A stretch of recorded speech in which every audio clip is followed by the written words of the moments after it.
We were about 10 minutes of the show when I did that though last night, so that was lucky. We didn't do too much over again.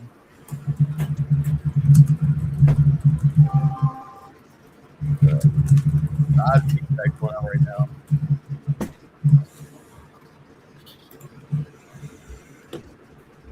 I don't hear it anymore. Let's roll with it. Turn this off real fast. You don't hear what down in the background. Me watching the goddamn record stream. I was watching the Wolfman I'm just show. hoping. I'm just hoping Midway just has decided not to like change their flight paths and go directly over my house again, which happened one time when I was trying to record outside. Yeah. Is a plane engine gonna fall on your bed like in that Darko movie? You know?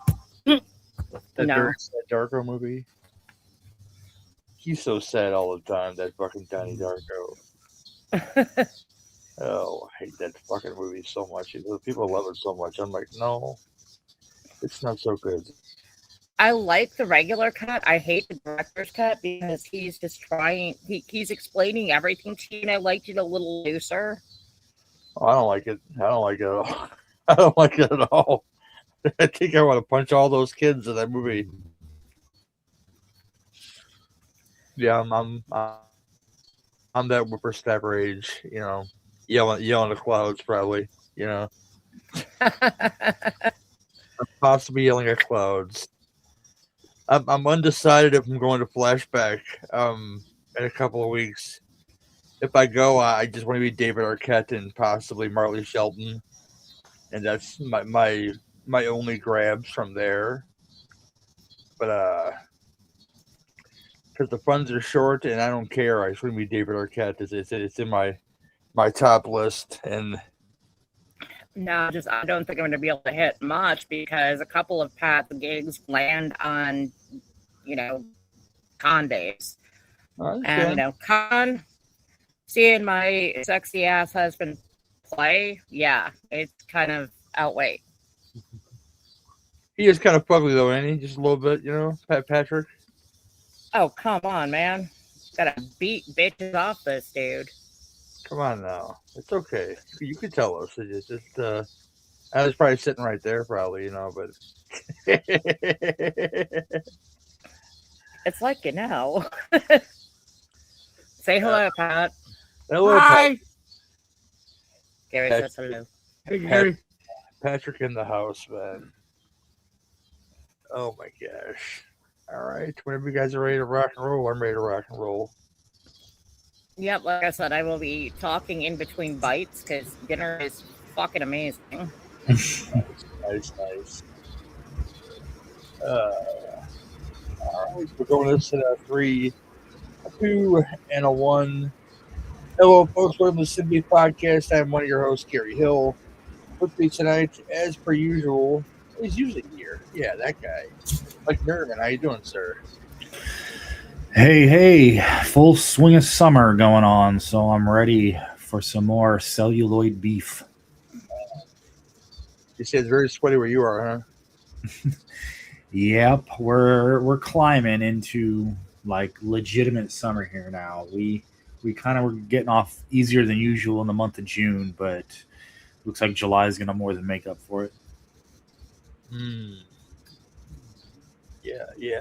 And with us outside, chilling with the dogs, and apparently having dinner. Suzanne's here. How you doing? Oh, I'm good. I'm enjoying the backyard and the airplanes flying overhead, and the cicadas are screaming their heads off.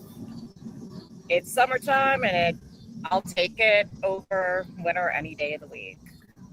Yeah, those cicadas are bad news. I saw the beast within. It's never a good scene. Your face gets blown up like a Charlie Brown or something, and it's ugly. Yeah. Oh man, I'll start the show the same way I always start the show, and I'll kick it to Mike first. What you been watching, my friend?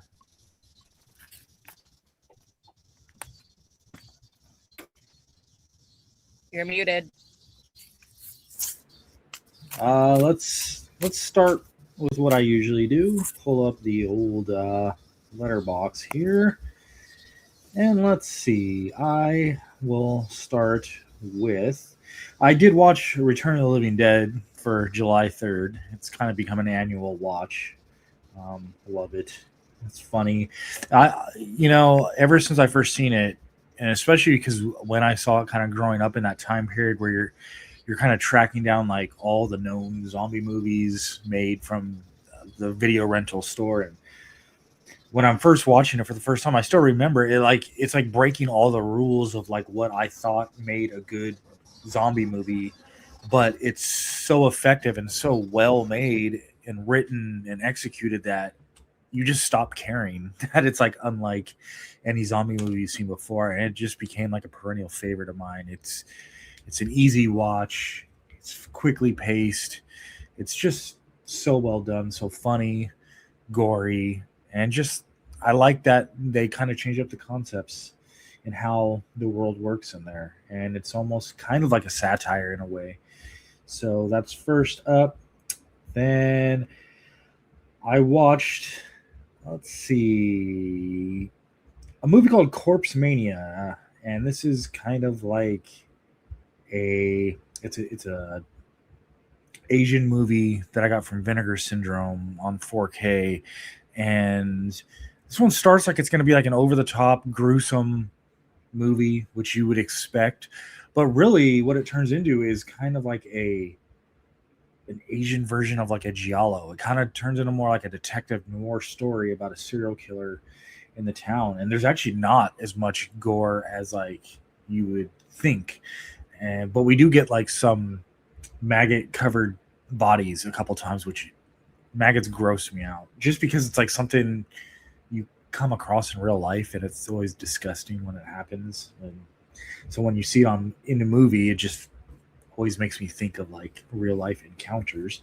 Not that it's a constant thing, but it's happened.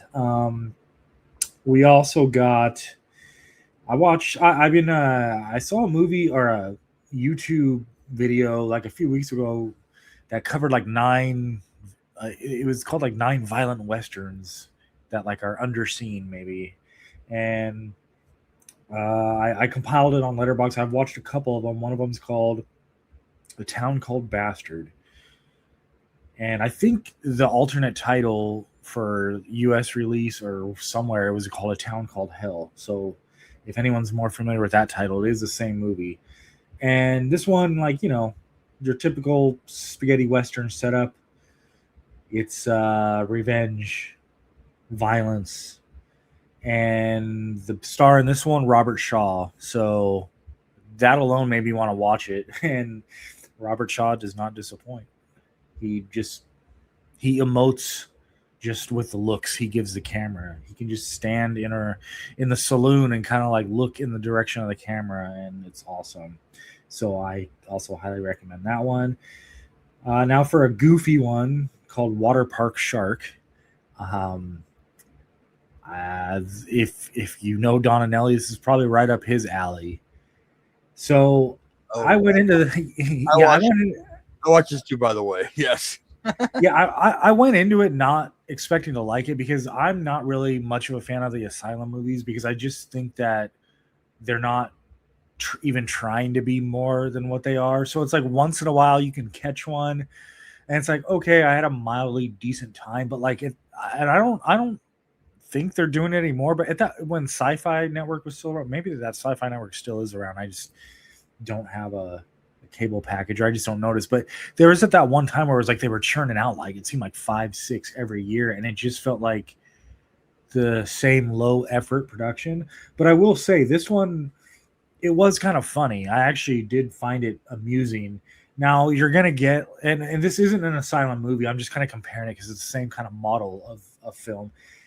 You are going to get the terrible CGI digital effects. You can't really get away from that because that's what every shark scene is in here. But just the fact, like just the concept alone of like sharks accidentally get into a water park. So water slides are like a part of like the That's the, shark attack scenes. Yeah, that's the part I liked about it. Is they actually used parts of the park in the kills. yeah. And I thought the story and the script was like decent for like this level of movie. It kind of like exceeded what I was expecting. And if you can do that, then I'm down. I mean, Ne- first of all, I'm like, sharks would not be able to survive in chlorinated water. It just would not happen. They would just die. And these are yeah, like what they say they were. They were like electrically charged sharks or some shit. I forget what it was. yeah, it was some ridiculous explanation to cover up for a ridiculous concept. But to me, it's like once you commit to throwing on a movie called Water Park Shark, you're either in or you're out as far as like the explanations go. And I was in. Did you watch Hungry yet? Oh, the hippo one? It was surprisingly good and well shot. I'm not gonna lie to you. It was better than I was expecting. Even the hippo stuff was like better than I was expecting. I mean, for the other one, I was looking for like, that even like a random star like to show up in this thing and be like the lead, which Sharknado had from Jump. This the guys that made Sharknado. So you were looking for like that maybe '90s heartthrob to show up and like be like the lead of this movie, and it just didn't happen.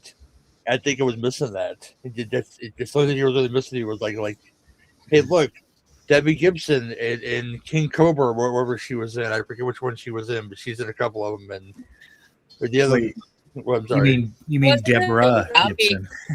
Hey, that's Debbie. That's my Debbie right there. I'll call her Debbie all day long. You want to know? Okay, I just have a question about Hungry. Does the hippo die? The hippo does die, I believe. Well, you know what? That just sucks. Let the hippo live and everybody die. It's been a while though. I remember the end of that movie, but yeah, I think the hippo does die. All right. Next up, I have The Adventures of Baron Munchausen, which I got on Criterion sale. So good.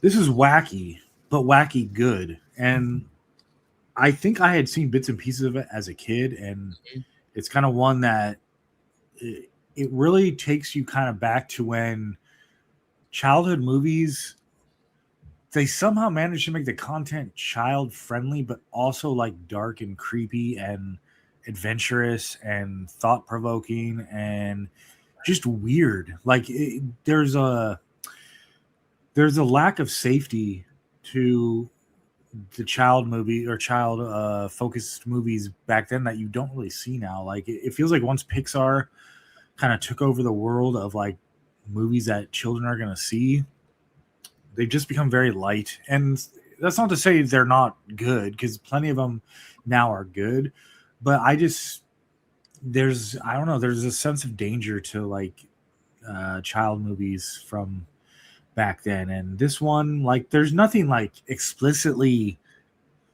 like over the top or anything, but like the effects, the set pieces, the costumes, the characters, Robin Williams is just so good in this. And I feel like, yeah, this is one that you can watch multiple times and get different things out of multiple viewings, because there's so much to look at on the screen. It's just whimsical and it's just fun to look at. And I remember the promos on HBO, and that's what drew me to it when I was a kid, to check it out. And you turn this on and Time Bandits on in an afternoon. That's a Terry Gilliam 1-2 punch right there, and that's a good thing. Hell yeah. And then my last one that I'll bring up, I got this from Vinegar Syndrome also, and this is a Shaw Brothers horror movie, which, for those that aren't aware, I mean, Shaw Brothers Studios, they have like well over 1,000 movie productions, and they're mostly known for like the kung fu, martial arts, wire fu, all that good stuff. And there's a lot of great ones, but they also have a pretty decent collection of horror movies. And the interesting thing is, like, they usually in their horror movies, they incorporate some martial arts stuff into whatever the horror of the movies are too. So basically this one is a story of these two, they're kind of like, it's a small village, but the two kind of patriarch rich guys of the town. I mean, that's a very generic way to describe them, but I just forgot the details of like what their titles are. But you know, they're rich and they're rivals, and they just have the. I guess in the village there's like an annual lantern making contest for like who can make the most sturdiest and best lantern. And one of the guys, I think he's been losing in the past, so he gets like a tip about like this almost kind of like witch doctor slash weird villainous person that he makes the best lanterns, and then it turns out he makes them out of human skin. So this movie like just blends the horror elements with the martial arts so well. It's gory, it's fun. It's when you say Shaw Brothers horror movie, this is everything you would expect it to be. And the cool thing is the 4K release came with two endings: the original, I guess, Cantonese ending, and then the other ending. And I can say that like I won't spoil exactly what happens in either one, but I would say this is a case where both endings are kind of dark, but one's, I guess, a little bit darker. I feel like the dark ending is more fitting as like a moral story, a morality story. But the other ending also kind of fits as well. So like you can't really go wrong. So what I did is I watched the original version first and then threw on the other one and kind of skipped to the ending just to see the difference. Either one works. So Human Lanterns, highly recommended, and I'll leave it at that. Nice. I never seen though. I only saw the Golden Vampires one. As far as the horror Shaw Brothers one goes, there's like a Legends of Golden Vampires or something with the Golden Vampires. I forgot what it's called, but yeah, I've seen like Black Magic and Black Magic 2, and there's a couple other ones that I have seen. But like I said, Shaw Studios, it's like no matter how many you've seen, once your algorithm starts spitting them out to you, it's like it feels like unlimited. Like it never ends. Yep. Are you ready to see where you got food in your mouth, girl? Oh no, I actually just finished. My list is pretty light this week. I watched Widow's Bay, which I absolutely adored. Hell I yeah. liked all of the nods. Oh my god. It's every episode I would like pick up. I mean, Michael Myers, yeah, that episode. You have Necronomicon and a little bit of a little bit of everything. There's only one thing that aggravates, but we get season 2, so hopefully it'll be explained. Last episode, it didn't ring right to me. But, we'll see what happens because it is renewed. I also went through and watched Midnight Mass, which I hadn't caught it its first run. I think I started the first episode a couple of times, but I just wasn't into it. And I was just like, all right, I'm just going to let this roll while I'm doing other things. And bam. Well, let me tell you, it was a really good telling of Salem's Lot set in church. I enjoyed the hell out of it. Spoilers, sorry. I enjoyed all of the actors in it. I was actually kind of blown away by how hyper involved I felt with everybody in that show. But it's Mike Flanagan, and there's just I'm not an acolyte. I think he's got a better body of work than a lot of people. But there are some things I just don't work for me. But once again, we all have our own tastes. But I truly enjoyed Night, and to be honest, I love the ending. It just ended the only way it possibly could have ended. And like I've had such bad short attention span theater. It's like I just can't focus on a movie, so I just throw on, TV shows. And I caught one. I was looking for something a little suspenseful, a little intrigue, some spy shit. So I watched the first season of, oh God, was it The Night Manager with Tom Hiddleston? And he's one of those actors, I think he's a good actor, but I don't think he's like that super sexy, badass dude. But all in all, season 1 was enjoyable. Season 2 is starting off with a bang. I'm enjoying it. I said he's just not that action hero type for me, but he's a damn good actor, so I'll just let it fly. Let's see. It's pretty much that. Watch heads. Yeah, that's pretty much summertime Sue. Short attention span theater, baseball. Oh boy, my turn.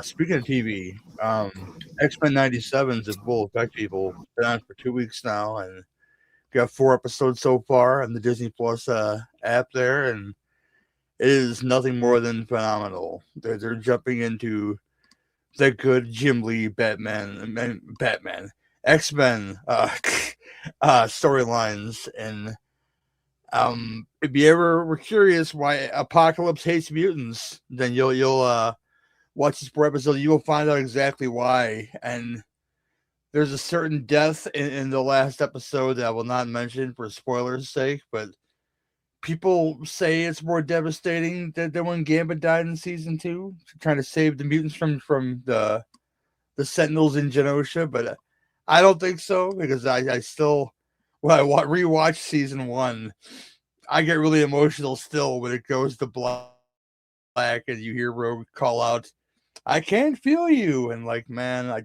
just start crying because he's dead. She can't. She touches him and feels nothing. I'm like, yeah, it's bad. But yeah, last episode, oh boy, it happens, and it's just like somebody else starts crying, and I want to give away who that is, but it is nothing short of a masterclass of what hero stuff should be and how it should be written and adapted. And we're getting like supposedly 10 seasons of this, and more than season 2, and I'm all in on X-Men 97. It makes me very excited because it original X-Men series, the 95 cartoon show, had a lot of the creatives writing the episodes, and it showed. And here we have a lot of the creatives writing these episodes, and it shows too. And it's just man, it's amazing. If you're an X-Men fan, you haven't watched any of these yet, go and run and go and watch these very soon, because they're doing everything right. And we get teased with something in the mid-credit scene of the last episode, and I'm excited about that too. So there's that. I watched Needful Things because I felt I need to watch the Sheriff Pangborn duology of Stephen King films. I forget if he shows up with something else in a Stephen King film, but he's definitely in that. And then I just wish they would turn Needful Things into a series. Yeah. Well, I watched the TV cut of it, which is, as you know, more character development and stuff. And I that's the version I always watch when I need to watch it, because of the little stuff they add to it. I remember sitting, as a kid, I think it was like a 5-hour runtime or a 4-hour runtime when it was on TNT, because that's the only place you could watch it was on like TNT, the longer version. That, if you don't know, it's an hour longer than the theatrical version. And I think Kino put it out where there's an extra feature, a special feature on there where you can watch that longer version. So if you don't have the Kino Blu-ray, it looks good in comparison to the copy that I've watched all these years, which had the little TNT emblem in the bottom right corner. So it's good. It slams. One of, I guess I would say, Stephen King's best characters ever is our bad guy in this movie, and Max von Sydow plays him to a T. There's it's the little shit, like when he's writing in the ledger and he's laughing. You see like his black teeth, sticking out as he's laughing. It's the way he plays it, and I think it's pretty good. And I laugh every time. Amanda Plummer, and I forget the actress's name, but is she the one that plays Marla Hooch in League of Their Own? The one that plays the bitch that wants to kill her dog? I forget which one. but she looks a lot like her. But they have their fight in the house, and I'm laughing because when they fall through the window, and the husband walks up with the feed bucket, like, "Oh, you've done it now," blah blah blah. Whatever he says, like, yeah, it's like this was to be expected. And it just ramps up from there, and all the stuff. I watched because I don't go to the movies. I watched this on a bootleg because I wasn't interested that much in it. I watched the new Supergirl movie. It's there. I'll say that the villain's really boring. The Lobo stuff's really fun. There's no real peril except for when the dog gets shot with an arrow. Then it's time to get down to business, I guess, because you don't shoot Crypto with an arrow and get away with it because that doesn't happen. But yeah, the Lobo stuff's really good, but I can see the complaints about the film. My folks don't like it because I'm not big on it. So I went immediately today. I watched the '80s one with Helen Slater and Faye Dunaway, and see that one. First of all, God bless the cell kinds. I haven't discussed Superman film in this thing. This is the first time I got to discuss Superman film. Because they made sure my dudes got paid before that movie even got made. The first Superman was in '78 because Jerry Siegel and Joe Shuster, these guys were, if you guys didn't know, they were salary writers for DC. So when they made Superman Bubblegum and Superman Radio Dramas and Superman every fucking thing, those guys didn't see a dime for the creation that they made. They just sat there penniless. And so when they were going to make that movie, the Salkinds, which is the family that made those movies, made sure those guys got recognition and made sure they got paid because their names were barely on that work, and that's fucking shameful. But that's like, it's like when the old Hollywood system with the contract players, you were like chained to the desk essentially. You worked for them for 10 movies, and that's the only place you can go. Well, these guys were chained to the DC desk, and they didn't see anything from Superman's success, and that's atrocious. But it's so rewarding just to see just to know the story of that, to say, yeah, they finally got recognition, they finally got paid. But Supergirl, Helen Slater, 1984, I think it is. Was supposed to be much, much bigger, but you didn't know. She's supposed to be a part of Superman 3. That didn't happen. Supposed to be a whole Brainiac plot in Superman 3, but that didn't happen either. It's a mess, but I love that beautiful mess. It's campy in all the right ways, to the point where it's not a good movie, because essentially, Faye Dunaway gets a power because she finds something that was flown in from Krypton or Kandor, or wherever the fuck they say she's living in that galaxy, and Peter O'Toole loses it, she finds it, and she gets the power to control the weather and shit, and make people disappear and reappear, all kinds of stuff, and she falls in love with the fuck's the guy's name from Die Hard with the beard. He doesn't have a beard in this. Hart Bachner is in this movie as like the squeeze that she the demands that she wants to get, but he's in love with Supergirl and her, who's hiding out on Earth, and so essentially it's that, but it's done with such sort of love, I would say, and campiness, and it's really stupid but really enjoyable, and I can't say the same for the new one. I can't say that. Although I hope that the Lobo thing comes true, to where Momoa insists it's going to be an R-rated movie. I hope that they go through with that, as unsuccessful as this one apparently is. I hope that he gets his own movie and like they have a lot of fun with it. Other stuff. Not too much. A lot of TV. Wrestling stuff. Kenny Omega, new AEW heavyweight champion, as it should be. I digress though. I should write some of this stuff down. I really should, but I don't do that. So I'm terrible. I'm totally unprofessional in that sense. But if you haven't checked out X-Men '97, though, that should be at the top of your list, people. You go and check that out. But it's good shit. But I will leave it at that. Today we're starting our. This one's a long time coming because this one was coming before I went on my freaking mental hiatus, and we didn't get it done. So tonight we're doing it. Starting there's something growing on you month, if you will. We're doing the Manitou, and we're doing the Dark Half. Two films about magical tumors that do fucked up shit. So we're gonna do that, and we're gonna do the Manitou after the trailer. Talk to you guys soon. You guys need a break at all? Nope, I'm good to roll. 1 second. I have it open on my phone. All right, I love you.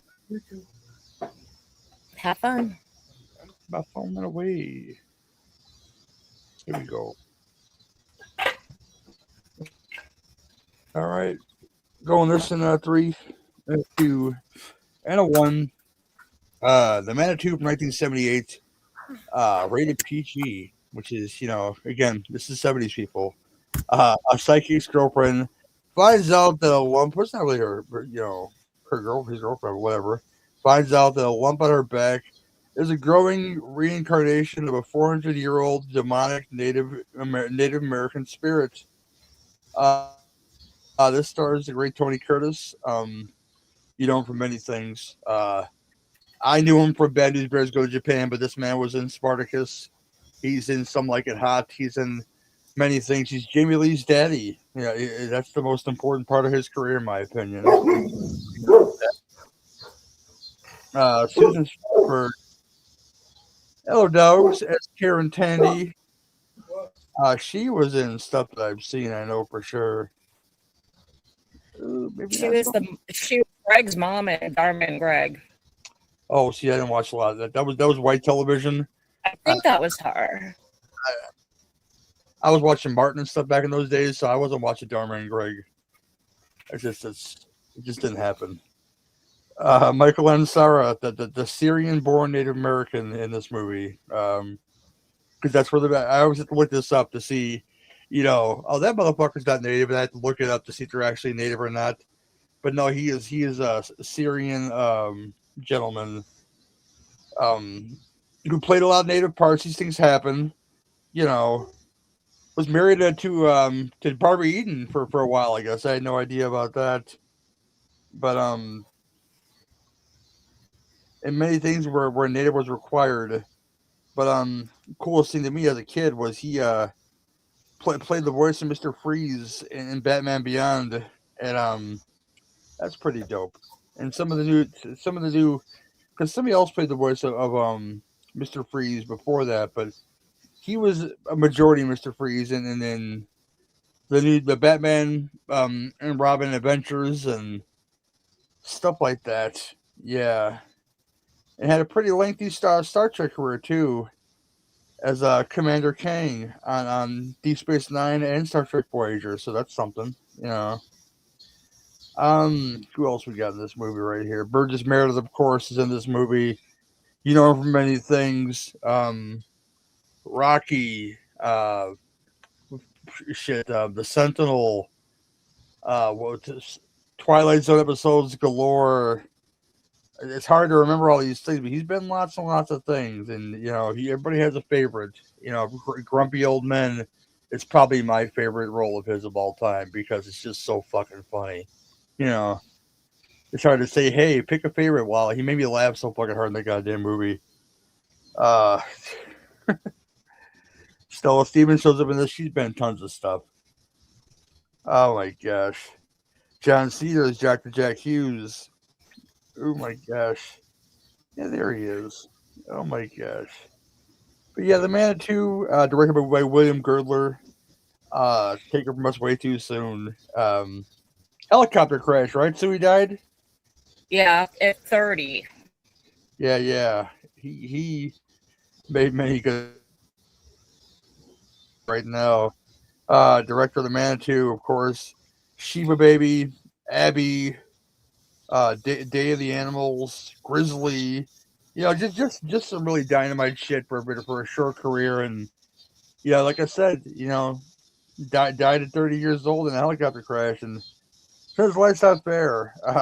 But Suzanne claims she has like 5 pages of notes on this movie, so I'm gonna let Mike go first, and I'll let Suzanne fly out the handle. But Mike, the Manitou, what do you think? All right. So this is not the first time I've seen this, nor the first time I've actually talked about it on a show before. So this movie is bonkers. And the funny thing is, it kind of starts out a little slow and plotting because we spend a lot of time in the first half in the hospital, kind of figuring out what the hell is going on with this person. They're there. Medical procedure stuff. What's going on? This person has this lump and it's causing weird things to happen, then weirder things to happen. And we kind of slow roll into bonkers and absurdity. And once that starts, it doesn't let up. And I've seen this movie enough times to still not understand exactly what the hell's going on in like the third act finale. I've seen it. I can describe it. I barely understand it. And oh yeah, we get our stereotypical mystical Native American that's going to come in and try to explain everything because, they all know the magic of the elders. But that still doesn't help me really figure out what's going on in this.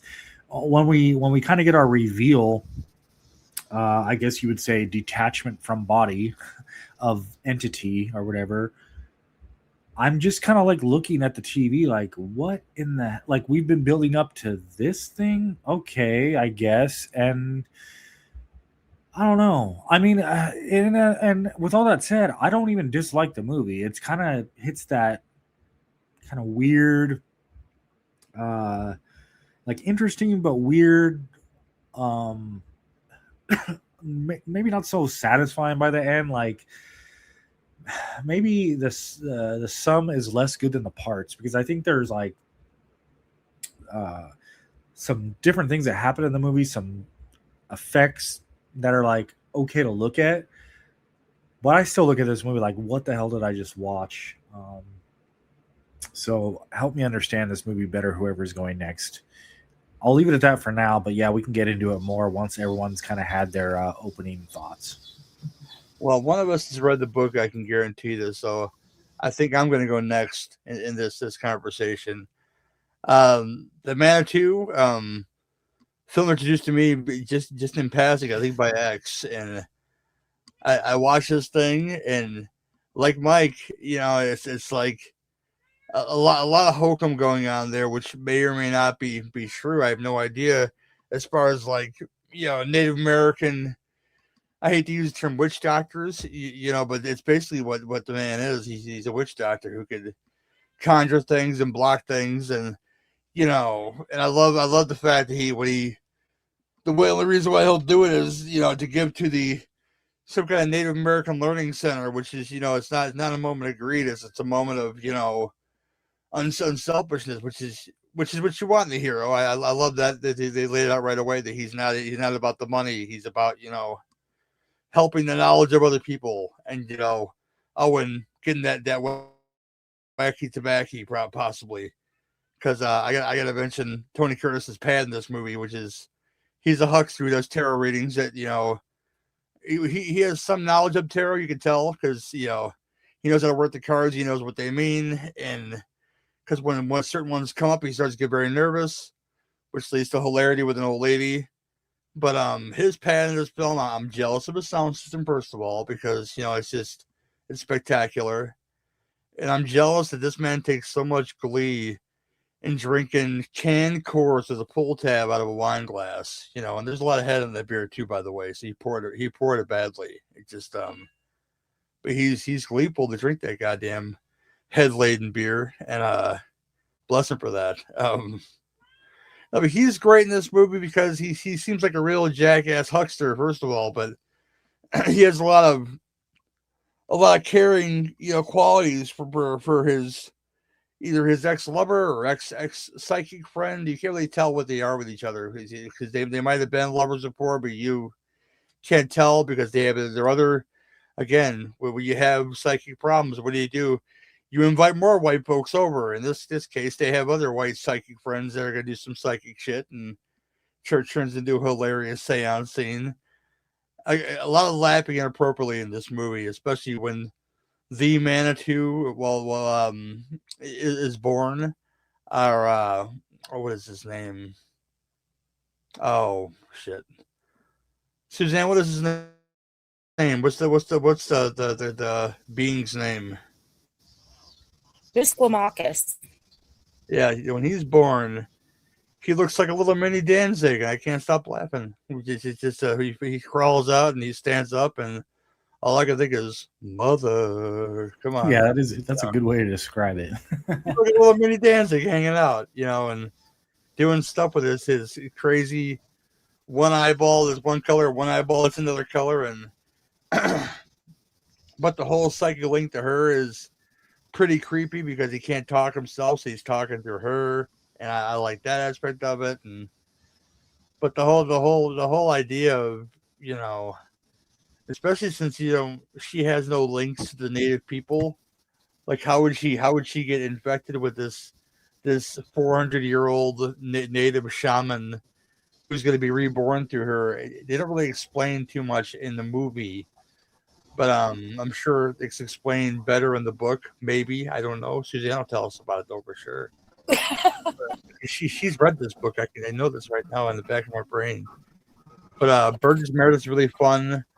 I really like that exposition of the movie because that's about the closest thing to a reasonable thought about what's happening, or even not what's happening, but even like, let me explain to you why your logic is flawed and why it's probably 100% wrong. He's kind of like the skeptic, and I like that idea in the character, and I think we got just enough of him in the movie to say, you know what, where in another movie he might have showed up with the shaman and just to witness some shit, which I would have accepted too, but it didn't happen in this movie. It was all about, I don't know, like almost like a personal battle between him and our shaman, and I wish there was a past behind that too. Like maybe again, it would just be The Exorcist then. If he had a past with the shaman where he's fought him before, it would just be The Exorcist. And I don't think this film is The Exorcist, and that's just what there's certain little parts that strayed away from that, but there's certain parts where if you added these elements in, it would just be The Exorcist. And I'm glad that those elements are not in this movie. But I enjoy the time of that. I enjoy the trippiness of it. Go turn it on. Maybe have a gummy or two, and just I think it'll make your experience more enjoyable if you had a gummy or two before you watch the Manitou. Because everything has a Manitou. My balls had a Manitou when I was a teenager, and my dick didn't know how to work, so there's that. So but speaking of balls, she's got bigger balls than all of us. Suzanne, the Manitou. All right. Yes, and you're correct. I have read the book, and the book and the movie correspond pretty well together. The only main difference in the book is, they go into Harry's background a touch more. And the shaman did say at one point, I don't know if it was the shaman or if it was Burgess Meredith, but they did say that she was just at the right place at the wrong time and they intersected. So that, I think, is the best exposition you're going to get about how she got this, little Misclamacus, who decided to, birth himself out of her back. Anyway, I've seen this movie several times. I love the 70s are probably my favorite era of movies, period. they just played around with everything, and in some cases just kept throwing shit at it until it stopped. And I've also read several of Graham Masterson's books, and he does delve into the topic we're going to get into after I talk a little bit more about the movie. Just want to point out Tony Curtis is absolutely amazing in this movie. I love this dude. And a little point, that goblet that he was drinking out of, my grandmother has said they were old beer glasses. They were beer goblets. She had a set of them because she didn't have one. But that was definitely a swinging 70s thing.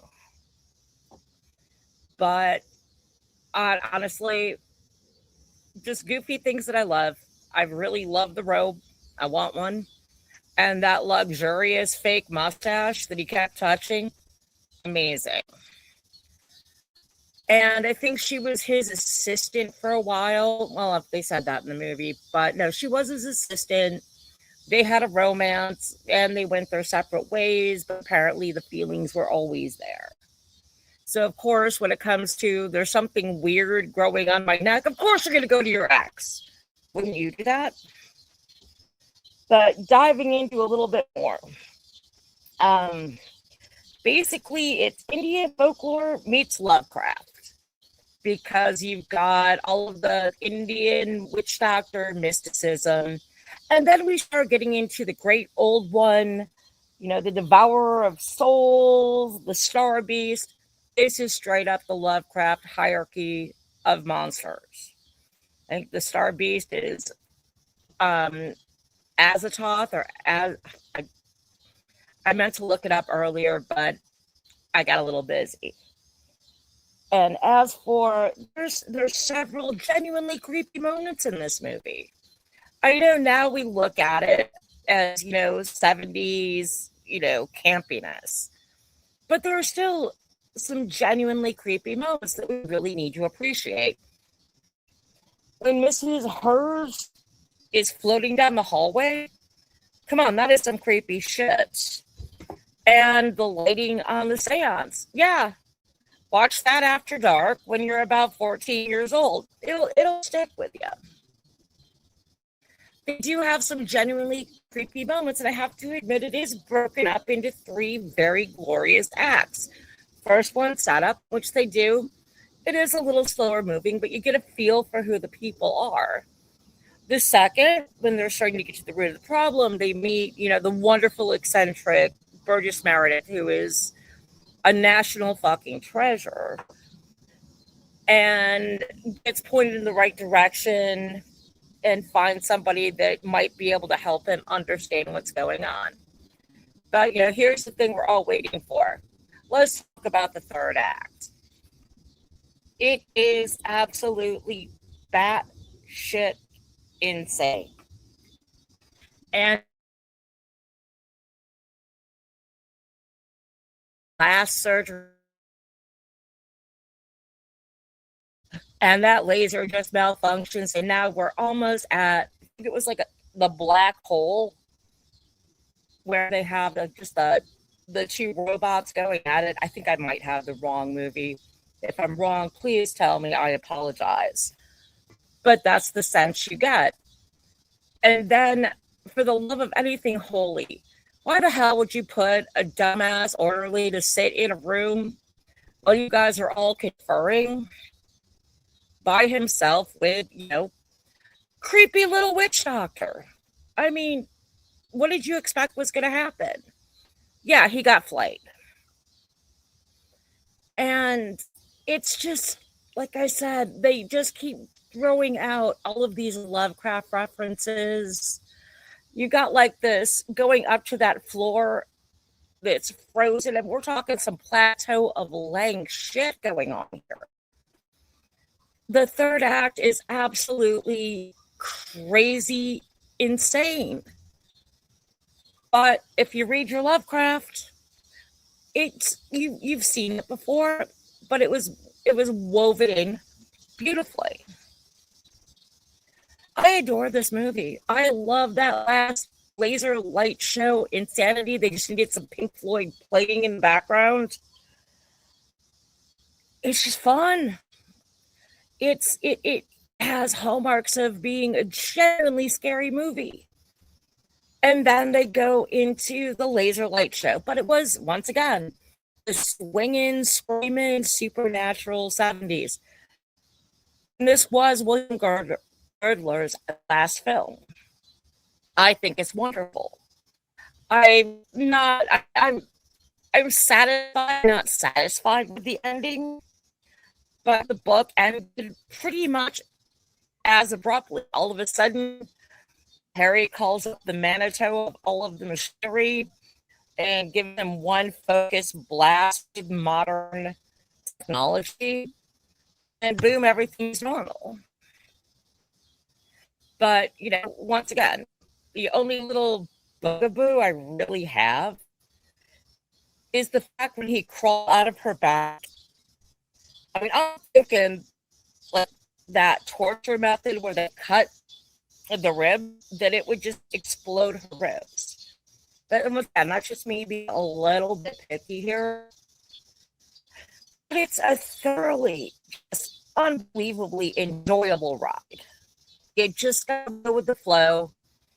Go in knowing you get like a little creepy, a good story, a couple of great actors, and one absolutely batshit, over the top, insane final showdown. And I've always wondered, because I kept looking at the name today because I wrote it down. Miskatonic. Yeah, there's so many Lovecraft references. I adore the shit out of it.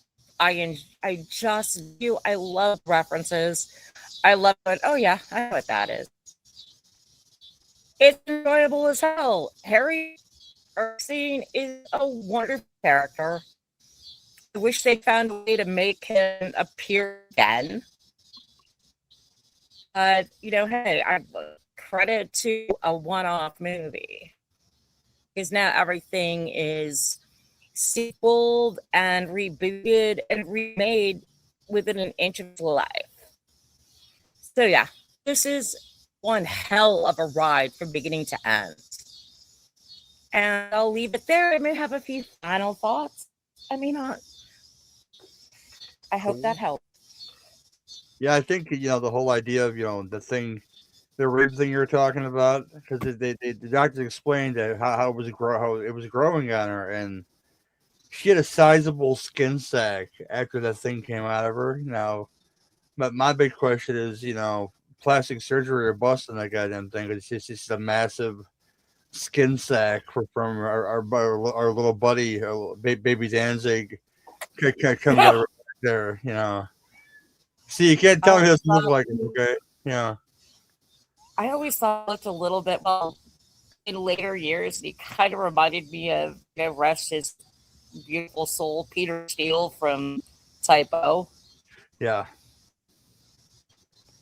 And our friend that played, I forget his name now, that played X has a special name for this thing too. What's his name again, Sue? The thing? Misclamacus, but Harry called him Mixmaster.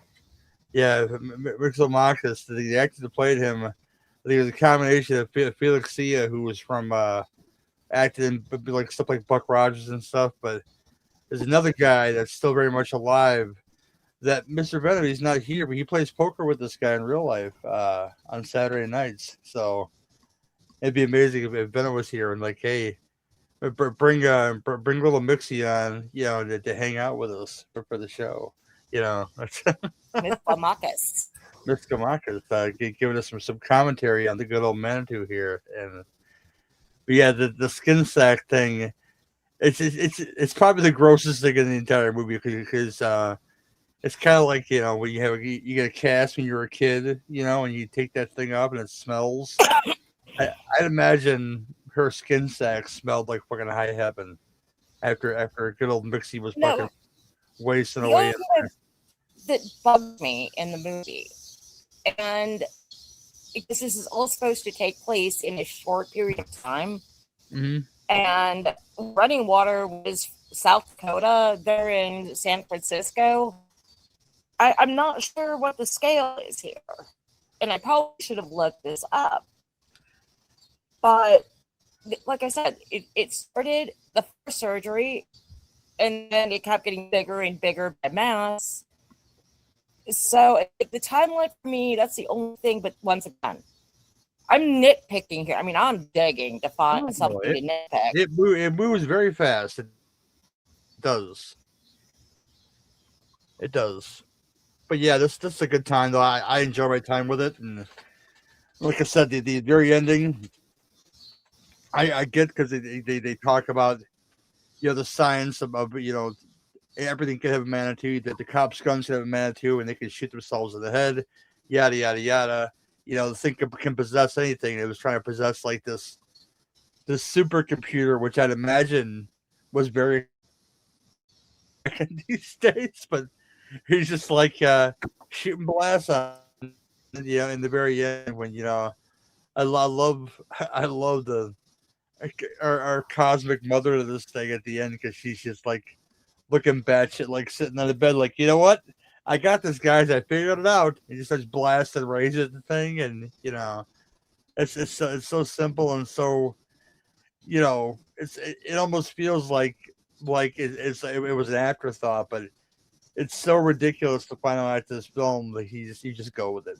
So I just go with the whole thing, and I love the conclusion. I love Michael Ansara is the MVP, I think, in my opinion, because the whole time, it seemed like he knew what he was doing the whole time, and I love those kind of characters in this film. They kind of take charge, and is selfless because he didn't know this one, but once stuff started to happen, he witnessed everything, and he cared deeply about the outcome of this, because it can go one way, which is like what you call total devastation or something like that, or it can go the other way, but at the same time, he didn't want her to die while this happened. So I love Michael Ansara in this film. I think he's great. That's my final thoughts, basically. Mike, you got final thoughts, sir? What do I say? Yeah, this movie is all sorts of weird and bizarre, but that can be a good thing. And with all that said, I mean, I did find it entertaining. I think on a first-time watch, especially with no context for like any like the mythology that's included in this movie, it can be a little jarring, but I think once you know what you're in for, it will get better on repeat watches. Agreed. Suzanne? Well, I mean, another thing I like, especially with horror movies in that era, they always try to mix in, a dash of the truth, because you've got your little blurb about there was a 15-year-old in Japan that had basically a fetus growing out of his chest. So I love that aspect of it as well. I love that it's like, this is that era of all of UFO stuff and throwing in the dash of truth.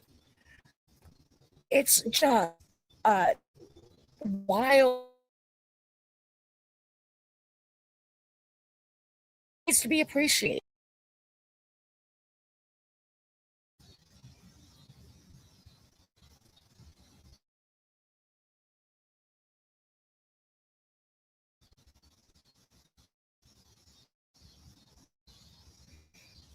Everybody except me is muted. Oh, sorry. Yes, we'll end this thing, and we'll move on to our next feature, which is the George Romero directed, Stephen King scribed, The Dark Half. Right after this trailer. Find it now. Scribed. I haven't read this book in a long, long time, actually. Just wait till we get into this. It was a favorite though when I was a kid. I read about 14 years old.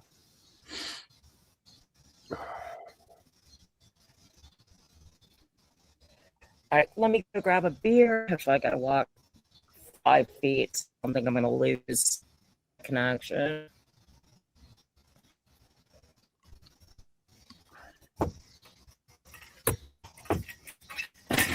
And I'm ready to go whenever. Okay, we'll get there. We'll get there. Yay!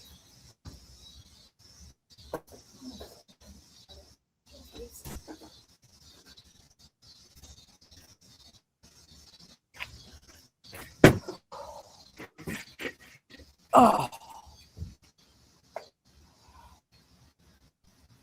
All right. One second.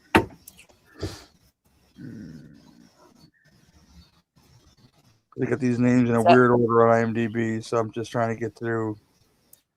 Pick the key ones out of here because it's I think I'm good to go. Mike, I hope I answered some of your questions about the movie.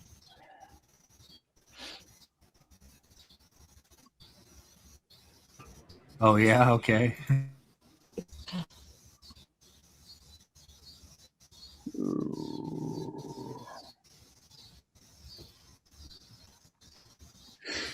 Okay. Ready to go whenever you guys are. Good to go. All right, going this in 3, a 2, and a 1. The Dark Half. This is from 1993. Stephen King adaptation. Plot synopsis is a writer, you guessed it, writer's fictional alter ego wants to take over his life at any price. Kind of cheap there, but whatever. I keep wanting to call him Tim. It's Timothy Hutton. I keep on want to call him Tim Matheson, but that's not true. As Thad Beaumont and George Stark, respectively, he plays both roles pretty well. Amy Madigan shows up as our wife in this film. Liz Beaumont, I love her and everything. Again, and Gladys now, and weapons for you guys, new people who don't know who she is. Robert Joy, who shows up in things, and I love him in this film as Frank Clausen, our saboteur of good old Thad, makes them all mad and stuff. Rutanya Alda, who's in lots of good stuff, as Miriam Cowley. The great Michael Rooker as Alan Pangborn, our sheriff and buddy to Thad, just keeping that man out of jail. And some stalwarts show up in this film for hot seconds. Royal Dano shows up in this film as you call him Digger Holt. He's a grave digger in this film. He has some good exposition in there, and this guy's in like 30 westerns my dad used to watch as I was a kid. The horror fans would know him from House 2, The Second Story, of course Ghoulies 2, and of course Killer Clowns from Outer Space. But yeah, Royal Dano's been all over my goddamn life. It's fucking crazy. I'll stop there because there's more, but IMDb's fucking stupid with the way they order shit. But Beth Grant shows up in this thing as Thad's mom early on, and I always like when Beth Grant shows up in things. She's always awesome. This is directed and adapted to a screenplay by George Romero, based on Stephen King's novel, as I said. It's hokey. It's stupid in parts, but I enjoy my time with it. I'll say that right now as a spoiler. Kick it to Suzanne first. The Dark Half. How you feel about it, babe? Oh, dear Lord. I hate this fucking movie. I hated the book. The book was a chore. I got it for Christmas. There was a point in time, if I put effort into it, I'm reading the whole thing. I read the whole thing, and it was treacherous. It was like the worst version of Dune to read, if anybody's ever read Dune. It is just fucking garbage. I hate the movie. I love the actors in it. I mean, I've never been a huge Timothy Hutton fan, but I have to admit he's a good actor. Amy Madigan is always just amazeball. I think she's in. I just hate every aspect of this. Gary, we're gonna have to pause for about 5 minutes because I'm getting light and I'd really like to go inside before we continue. Can we do that? Well, we'll start the review over again then. But what's what we'll do? We'll just do take 2 on the review. Yes. Sorry, all of a sudden I look up, I'm hearing thunder, there's lightning. I better get my ass inside. Can you guys give me like 5 minutes? Be less than that. Yeah, I'll wait for you. Yep. Okay, cool. Thank you. I will be right with you. And I will continue on my absolute tirade of what a piece of shit this is. All right, I'm gonna have to jump back in. Okay. Yeah, give me 5. All right, who's leaking it? We're here. Oh my gosh. Yeah, we had some rain on the way, and it was supposed to come earlier, but it's here now apparently. I'm gonna get the same rain she got, so.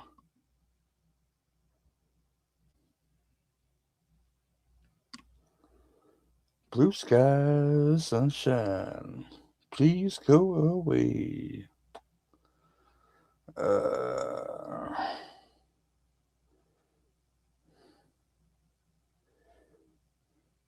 Mike, still here, brother?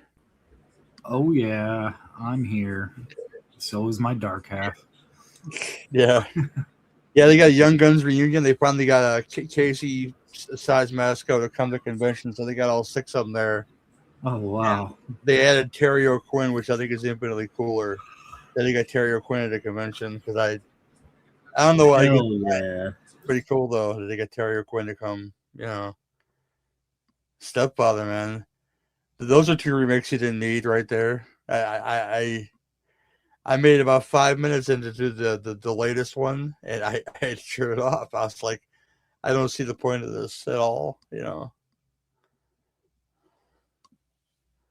Tay Diggs, I think, is in that thing.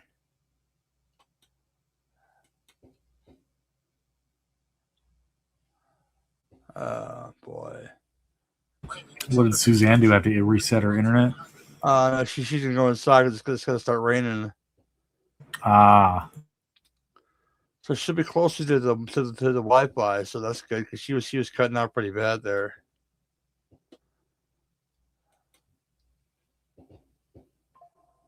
Oh, they're letting off fireworks outside, the fucking bastards. Those fucking shit heels. Now, how's the firework policy around you, Mike, because of all the wildfires and stuff?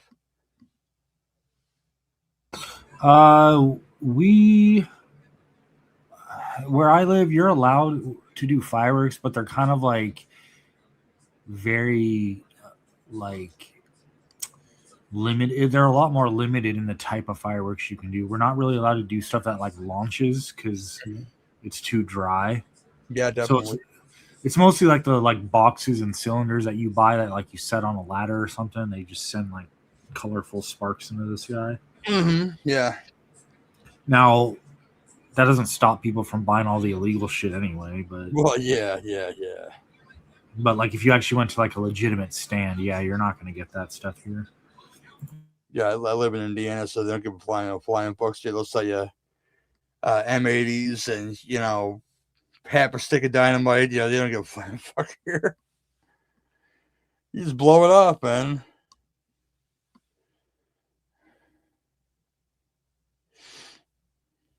Of course, it freaks out my cats. They hate that shit.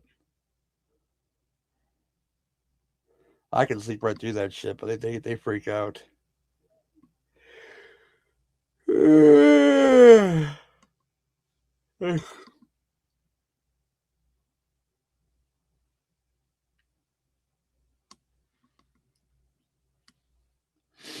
on right now? I wonder where we at. Whatnot app.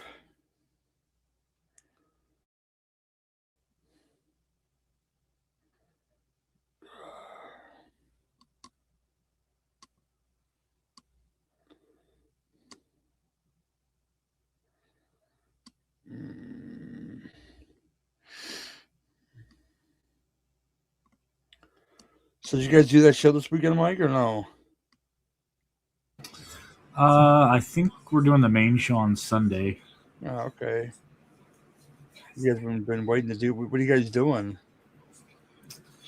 Fuck, what is it? Below is one of them, and I forgot the other one. They're Derek's The picks. submarine one. Yeah. Okay, it's not a bad movie. Yep, I think I've seen it before. I just don't remember a whole lot. Oh, it's been a long time for me too. So yeah, it's a long time for me too. I just remember it's about a submarine. That's all I remember. Yeah. Probably goes within the submarine. It's just I get to it again one day. Oh my gosh.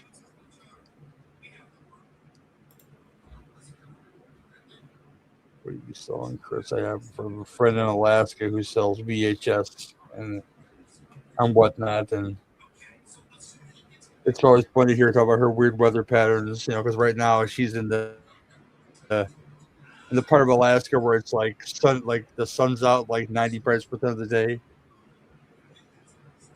In some way, shape, or form, it's really strange. Yeah.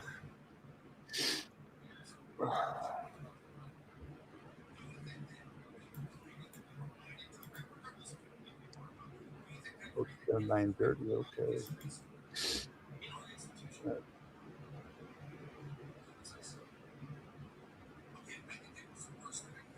What you watching? I'm not even really watching it. There's some like background noise on the TV. Not really watching it though. Okay. I will be watching something later tonight. I just haven't decided. There's an old French gangster movie I might watch. I think called The Big Risk. Okay.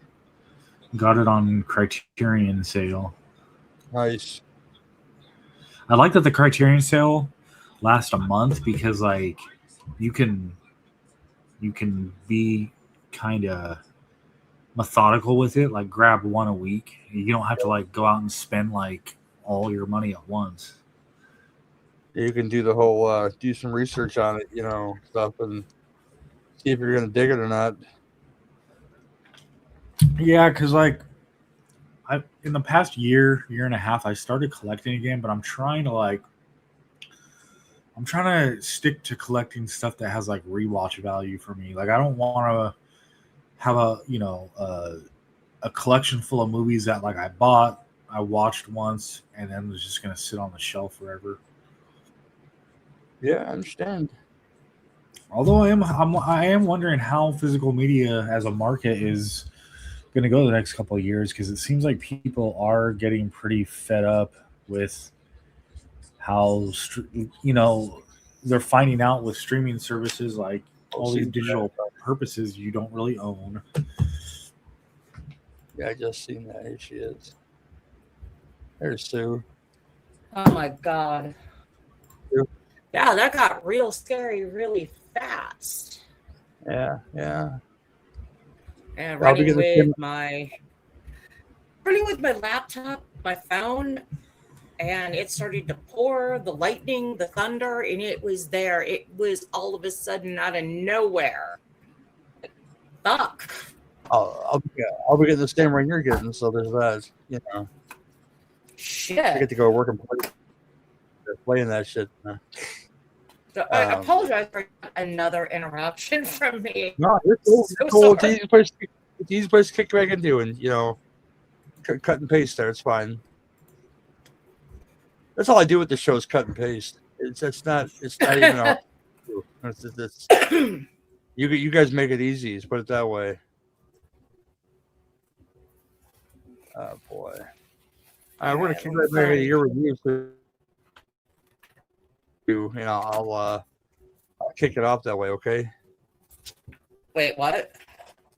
I'll kick off with your review, first, and I'm gonna start. We're just gonna start over again with your review. You just gotta do it anyway, so it doesn't really matter. But that's how we'll do this. Oh, I get to share my hate one more time. A little bit, yeah. All right, we're going to this in 3, and a 2 and a 1. So I know you a lot of hatred because you wrote a lot of notes from what I hear. Suzanne's thoughts on the Dark Half as a whole. I hate the book. I just hated it. I got it for Christmas, so kind of feel forced at gunpoint to read it. And back when I was younger, if I put some time in, I'm reading it, and we're gonna have words afterward. I just hated this book. When the movie came out, my hopes were lower. I've never really been a Timothy Hutton fan. Love Amy Madigan. I've seen her in everything, and she's just a gem. A lot of great actors in this. But once again, I'm sorry. The source material is absolute shit on a stick. This is why I really wanted X here, because we were joking about our hatred for this. I hate this fucking movie. And I love Romero. I'm not like an acolyte, but he's done some great movies. He's done some not so great movies. But the whole thing, it just looks like Creepshow to me. And not even good Creepshow. We're talking Creepshow 3 straight to DVD that nobody rented. There is not a single fucking thing in this movie that I find enjoyable. The deaths, yeah, you know what? Look at it. It's Romero deaths. It is just, and my other problem, we know that why the story was written. We know that someone figured out that King was Bachman. So yeah, King, as much as I adore his younger output, and a few of his other outputs are pretty good, but Jesus, this is like literally, he is self-congratulating himself. I don't find anything here of any quality. Yeah, great, good deaths, cool. That's why I like the Friday the 13th franchise. I get a variety of different deaths. Is it Technicolor? Fuck yeah, the kills are Technicolor. I just got real sick of King writing himself in, and especially trying to put himself in a really good light. I just fucking hate the book. I hate the movie. I tried like hell because I like Romero. I like King, but this collaboration sucks. I can't even put my finger on how many things in this movie and book that I hate. I mean, it was this, I swear to God, the worst book I ever had to read was Portrait of a Lady by Henry James. It's 1,000 fucking pages. And it was the most boring ass piece of shit I ever had to read. I'm sure, I know there are scholars. Turn of the Screw, absolutely fantastic. But this is just, oh my God, awful. I'm even turning to my notes and it's like, well, this sucks and that sucks. And yay, we get the death of Bachman. It's just, he can't seem to, that was kind of for me the turning point where he was unable to separate himself from what he's doing. I don't know. Is there anything here of any quality? I don't think so. I mean, he's literally shedding his skin at the end of this movie. You know, what the sparrows are, but still, you know. I just have always hated this movie. I hated the book. I was really hoping with a Romero collab that they might have been able to piecemeal something together of quality. But no, it's garbage. I can't stand it. Like I said, I feel bad for Amy Madigan for being in this horrible fucking movie. And Timothy Hutton, his star had waned. So I just really, I hate the dark stuff. I just don't like it. And sorry, it sucks. It's okay. I feel differently, but that's okay. That's why I have opinions. Mike, what do you think, sir? You didn't have a glutton for Hutton?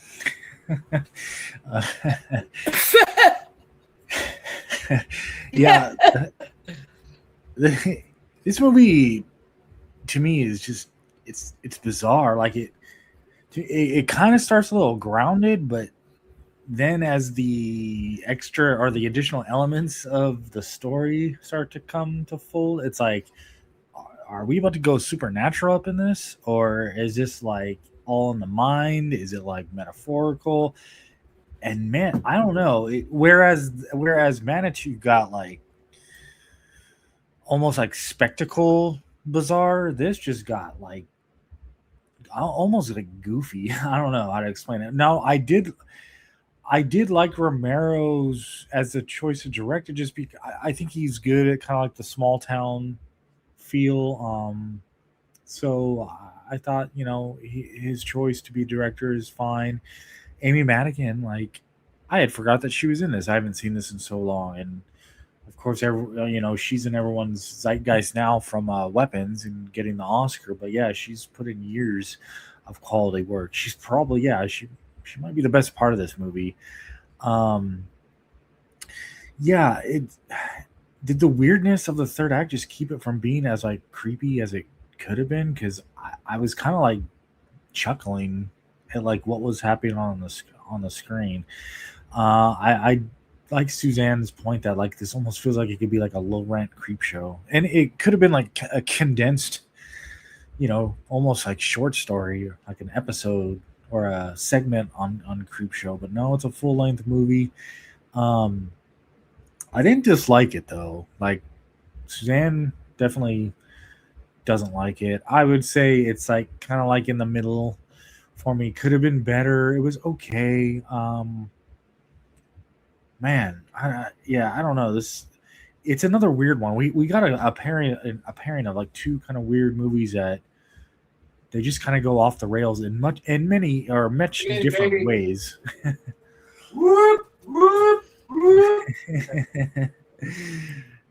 Yeah. I don't know. I guess I'll leave it at that.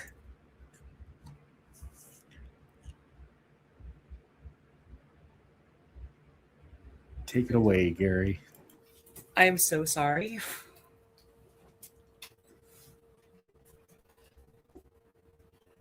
Oh, I didn't even know who that was or what it was.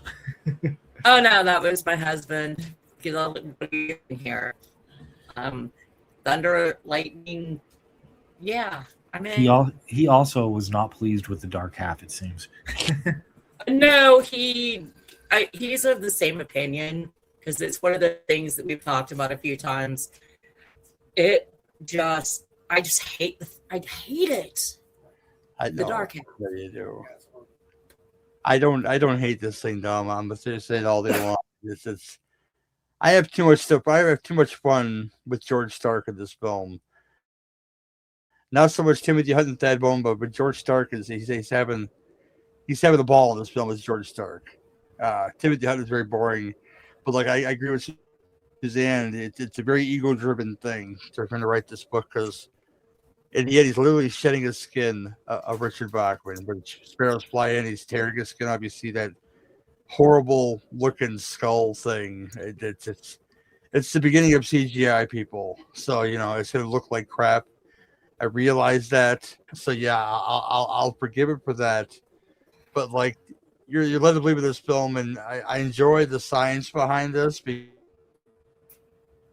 these things can happen. You can't have a twin that can be absorbed, throughout the birthing process, be absorbed in you, and you not knowing that a twin is there, or they removed the excess parts that would be a twin but doesn't survive. But you're made to believe in this film that that they buried, this thing. This is people they bury aborted fetuses. They bury stuff like this. This thing people do. Religious people do this all the time. But you're meant to believe that once he shed the George Stark skin, he wasn't going to be right as George Stark anymore. That this thing is fully formed in the ground and let itself out. And looks just like him, is walking around killing people. And now, for him to explain this to police officers, would be a foolhardy thing, because it doesn't make any goddamn sense. Because first of all, his fingerprints are there all over the crime scenes, because George Stark is Thad Beaumont. They had the same fingerprints apparently, so that doesn't work. They should have been in jail long before they decided not to take him away again and again and again and again. Yeah, the whole idea of, she gives the whole speech about, I like Thad Beaumont the way he is. George Stark, drinks. George Stark smokes, which means he drinks and smokes, when he writes George Stark. And that's, again, more autobiographical shit of, the alcohol fueled and cocaine fueled Stephen King that we all know that he once was, and is not anymore, obviously. But back then he was not terribly good to his wife, and it was not terribly good to himself as far as health goes. And it just lays it all out there in a book and in a script and in a film that, this is the way Stephen King was. And yeah, one of those things, we get it. We get what you're doing here, but when you get down to the kills, again, I cannot stress enough how good Hutton is as George Stark, but sucks as Thad Beaumont, because the George Stark character is everything you want that he supposedly wrote in these books, but like brought to flesh. I mean, he's walking around with that razor blade looking badass, and driving that tornado and cutting the scene where he cuts the publisher's wife. He cuts her across the face and makes her call Thad on the phone. That's some Cape Fear shit right there. And I love that part of it, but yeah, the film itself is kind of a big mess, and they try to get into why, what the weight the sparrows carry, and that should have been more of the film, in my opinion, because that was the most interesting part of the film, was the science, and the superstition laid out by Thad's professor friend, who told him about the sparrows and why they are and what they symbolize, and good old Timothy Hutton as George Stark is the best parts of this film. Even Sheriff Pangborn, I love Rooker, but much better portrayed by Ed Harris in Evil Things, and much more straight-laced. And this is not how police work works. I mean, if the evidence is there, you can take it away. So, if anything, sitting in a jail cell would have benefited Thad Beaumont at this point, because whilst George Stark is around murdering people, he would have just been sitting in a jail cell saying, you know what?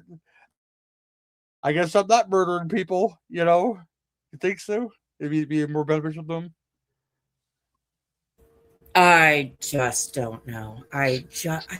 Oh my God, this movie, though, it just makes me insane.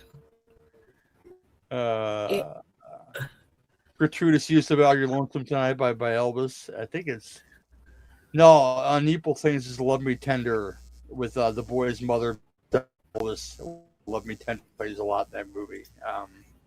I almost cross-reference the Pangborn duology here, because yeah, it's just it is the best thing about this film is George Stark as Timothy Hutton as George Stark, and that's what keeps coming back to it. Basically, is that and the hokiness of it. I mean, I've seen Monkey Shines probably a dozen times, and that film is more stupid than this film. So I guess my tolerance for Romero is up there to where But Monkey Shines is actually a good movie. Yeah, I mean, Night Riders isn't my favorite at all, and it's probably the low end. But I love Night Riders. It's like 3-day-old pizza. You know, you sprinkle some water on the crusties and you put it in the microwave. You eat that shit anyway. It's that's how I feel about the dark half stuff like that. It is the 3-day-old pizza. You should sprinkle some water on the crusties and maybe put another plate over it, and it's not going to be as good as new, but it'll give you nourishment. As a horror fan, I guess. Because I like the kills of this film models. I imagine, to get an R rating, you couldn't show stuff like George Stark being Homer with the prosthetic leg, which is an amazing idea. But I wish I would have seen the brutality of that scene, not just him pulling him out of a car window. But again, you wouldn't have got your R rating. You wouldn't have got that. So I get George Romero, who's been through the system of what makes an unrated film and what makes an R-rated film, and what he can do and what he can't do. So I respect him for that. But again, it's 2 hours and 3 minutes long. Trim that down a little bit to about $1.45. I think it would have been a better movie too. It just but I like this. I like this okay, and it's all Hutton, doing George, not that Beaumont. It's George Stark, and he dies in this movie hilariously. And I thought I saw Hutton more because I thought he'd done more. But I'd say a high point of his career came after this. Sorry, the TV show Leverage is wonderful, and he plays the lead in that. And you guys should watch that show because I think it's excellent. But it's better than Dark Half. Let's put it that way, It's just, no, I mean, honestly, I loved him in Ordinary People. He's not. I mean, the thing is, though, he was believable in Ordinary People because he's not really an attractive guy. Although I've seen him recently, he's one of those guys that looks much better older than he did younger. Mm. He is a good actor. I'm not ever going to take that away. I think he even got an Oscar. But this was not a good vehicle. It's like one of those things like Batman Forever, Val Kilmer, okay? Good Bruce Wayne, shitty Batman. Batman, Bruce Wayne, it's two different characters. Kevin Conroy understood that when he played Bruce Wayne in Batman the animated series, going back to that again. He played those characters in two different ways. I think Hutton played these two characters in two way different ways. It was a nice vibe to say I can go one way, but as a thespian, I can go a whole nother way too, and do it with such swagger. So I got to give him some love for that. I got to give him flowers for that one. Oh boy, Mike, anything else you want to say? Are you giving him the dark half of flowers, the black roses? I'll give him the burnt roses of the flowers. Yes, indeed. Yeah. I would just say kind of like the other movie. This one's probably going to go in a different direction than you might expect, unless you've read the book and you have some idea of like what's going to happen. But if not, it's kind of weird, like and not expected. But I would say give it a chance. I mean, it's a king story directed by Romero, and you put the two names together and you think that's like an automatic winner. I mean, we've had Cronenberg do King, we've had Carpenter do King, so why not give Romero a shot to do some King? To varying results, it seems like. I would say it's okay, but there is no glutton for Hutton around here, it seems like. But Amy Madigan, if you're a fan of hers, watch it for her. Do it for Amy. Oh yeah, Amy put out some bangers back in these days. We Torches, of course, is Streets of Fire is included in that. She's excellent in that, and playing a role that was meant for a male in that film. Actually, McCoy was written for to be a man, but she ran with it as a woman. Uncle Buck, one of my first Halloween memories ever. She's an Uncle Buck, and pretty great in Uncle Buck. And I will say this movie probably didn't need to be 2 hours. That's another thing that was kind of it's long. It's really long. It feels long after a while. Well, it feels like It just drags. It drags. I think the second act just slows it to a crawl because it feels like by the time we get to like the big, I guess, third act or reveal of like what's actually happening, it takes so long to get there. If they would have cut like a half hour off this and it just kind of it's paced better, like the story just doesn't seem to be there to justify a 2-hour movie. That's what I'm trying to say. Yeah. But yeah, that's it for this one, and we'll come back. We'll close out the show. Wait, hold on. Are you not done? All right, I've got like 2 more things now. Well, yeah, I'll cut that part. We're going to, we'll go with this in 3, 2, and a 1. Sue, anything else you want to say, girl? I have to give attention. I props to attention to detail because throughout the book, throughout the movie, he always had his little thing of Black Beauty pencils. Me, I preferred Nixon Ticonderoga number 2s, but he had to have his Black Beauties. And for the love of anything holy, will somebody explain to me what high-toned son of a bitch means on the Tornado? I had to flip a page because I'm like, oh, wait, there's one more line of notes I added. And those were the 2. So, yay, attention to detail, but if anybody can tell me what high-tone son of a bitch means, I will be very, very happy and grateful. I will still hate this movie, and I will hate the book. The comedy aspect was the dude getting beaten to death with the prosthetic leg, because that was comedy fucking gold right there. Yeah. That was probably the high point of the film for me. Now that I'm not running away from lightning, thunder, and torrential downpour. Oh, no, I'm done. You're welcome. Because there's thunder, there's lightning. The way Suzanne is a glutton for Hutton is frightening. She better knock on wood, baby. Okay, Oh my gosh, that's the end of the.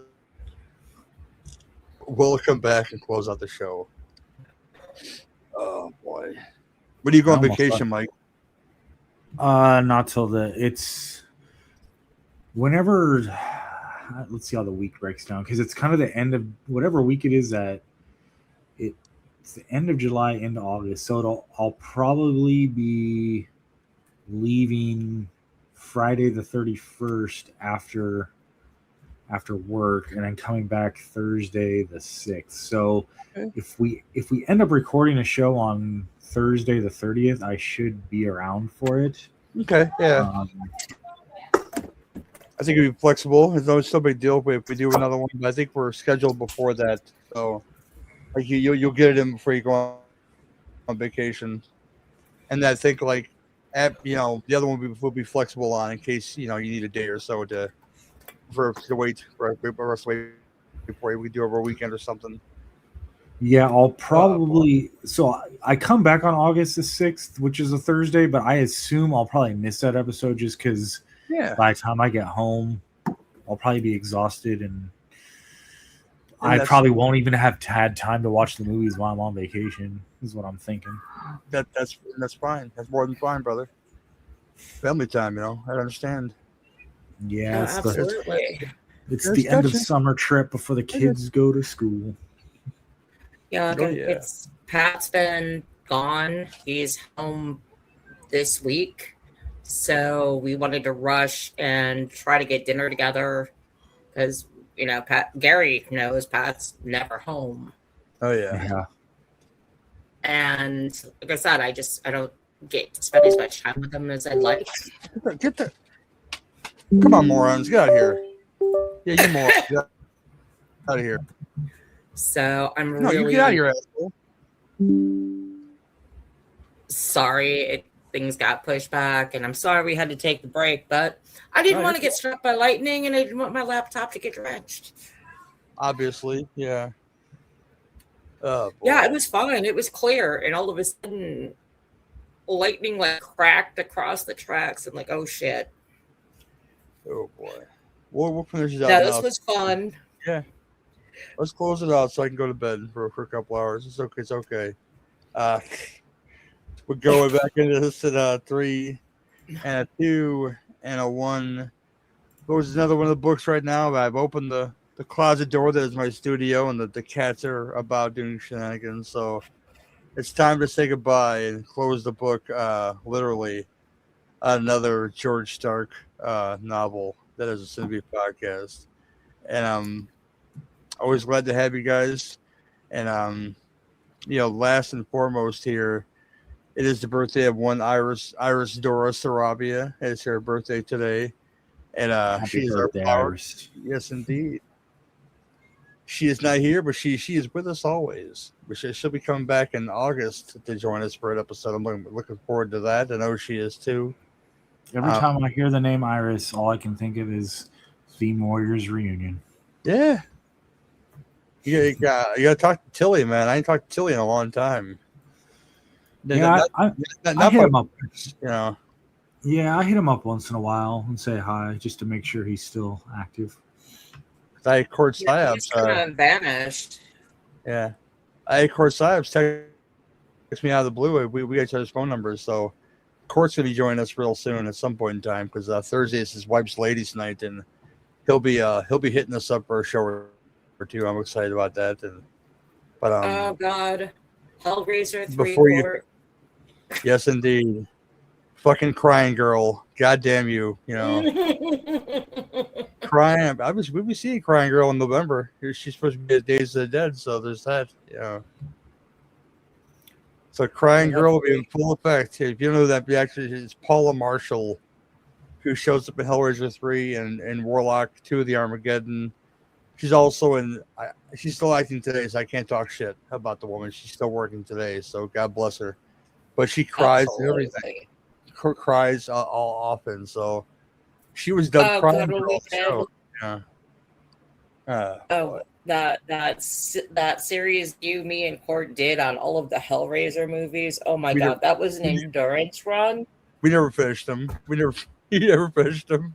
We had 2 left, and I'm sorry, I don't want the Pillsbury Doughboy Hellraiser. That last one, the one before the last one, wasn't so bad. The one where you got Pinhead at the end, but it seemed kind of forced that the Pinhead at the end, in my opinion. But yeah, you had to have him, I guess, to keep that cycle going, I guess. Oh fuck yeah! But Mike, you got stuff coming. Let us know what that is, my friend. So we got fresh cuts every week. The last episode was on an indie horror sci-fi called Affection.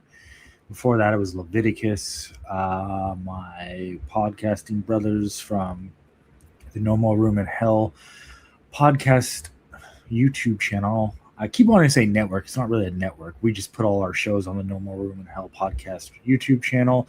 They did Creature Comforts 51 with Rodan. And for their big 50th episode, they did top 5 creature designs in cinema. So that's fun. Or their top 5, I mean. We got coming up, the next episode of Fresh Cuts is going to be on Evil Dead Burn. Kind of a no-brainer. It's theatrical. It's the big one for this week. That'll be interesting. And coming up on the main show, should be recording this Sunday. It's some underwater horror, I know, but I only remember one of the movies we're doing is just Below. So hopefully we will get to that. And that's about it for me.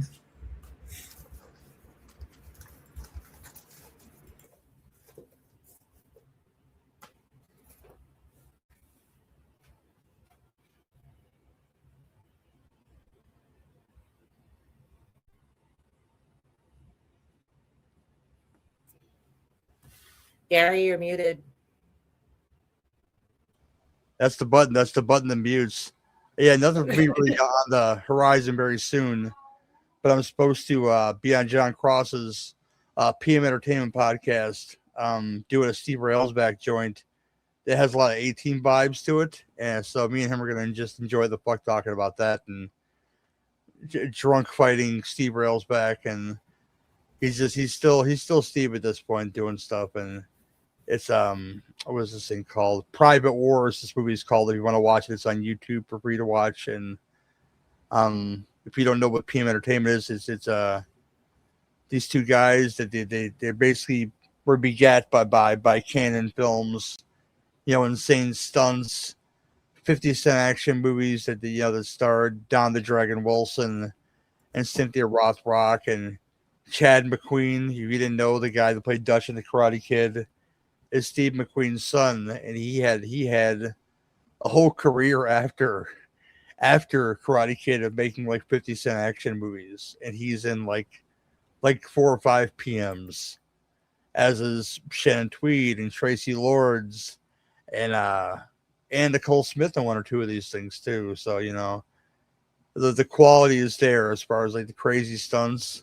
So if you're ever interested in PM Entertainment, go check out my friend John Cross. He's doing the goddamn thing over there. He's got interviews on there with the creators, with the heads of the studio, which I think Richard Pepin has passed away, but he got to talk to him before he had passed away. And that's the P and the PM, Richard Pepin. And yeah, just entertaining, good time. And I can't wait to talk to him about Private Wars on an episode finally. And we should be getting back going again. Be it in the Parayway once again, very, very soon. I forget if it's going to be a diner episode or a beef episode, but me and John Cross get together. We cross reference our shows to where one's on a beef and one is on the After Movie Diner, which is his podcast of so long. Because I'll go check that out too. The After Movie Diner, Miscellaneous Plumbing Fixtures is the name of the music that he does. Check that out on Spotify, Bandcamp. I always support Bandcamp. Bandcamp is a website where you can go buy independent music from. And I think Bandcamp on Fridays, they get all the money from everything sold. So go support some independent music on Bandcamp, and that'd be great. It's good for your soul to support independent artists. And but I'm gonna leave that at that. But the next one you should hear out of this pipes. By the way, you should have heard before this because I'm putting this out first. Torchy's guys got back together again, and we did Broken Trail, which was the AMC miniseries that featured Thomas Hayden Church and Robert Duvall. That was a pretty good episode. But the next one of that, we're doing The Getaway, which is a Walter Hill written film directed by Sam Peckinpah. So that's again, speaking of Steve McQueen, he's in that movie as well. And next on this show, Something's Growing on You month is continuing to where we talk about two bangers, if you will, that a lot of folks should have no complaints about. Arnold Schwarzenegger, Michael Ironside, Ronnie Cox, and speaking of which, Mr. Kawatu up in the motherfucker. What's the guy, the actor's name? He played the coach, and it's right to my tongue. Coach in Nightmare 2, the dad in Stand By Me, Marshall Bell, attached to Kawatu. There's something growing on him, and that's his brother, his mutated brother. And of course, the Frank Henenlotter. We're going back to Henenlotter again, and we're doing 1982, I think, Basket Case. Belial and Dwayne doing stuff, and in New York City. So should be a good episode, and I'm looking forward to doing that too. Talking about the wildness of 42nd Street, and what nasty New York looked like back in those days, because it was worse than it's a lot worse than it looks now. Let's put it that way. But that's it for this, and thank you for listening. Of course, I'm looking forward to doing more and more of these. It might be someone's intermix. We do it for Feeling Froggy. We're gonna record something, people. So some extra stuff. Who knows? But this has been the Sid Beef Podcast, where if you got beef, we've got the grinder. See you next time. Peace. Later. She says later, and that's fine. She later. She later. That's what Dawn always says.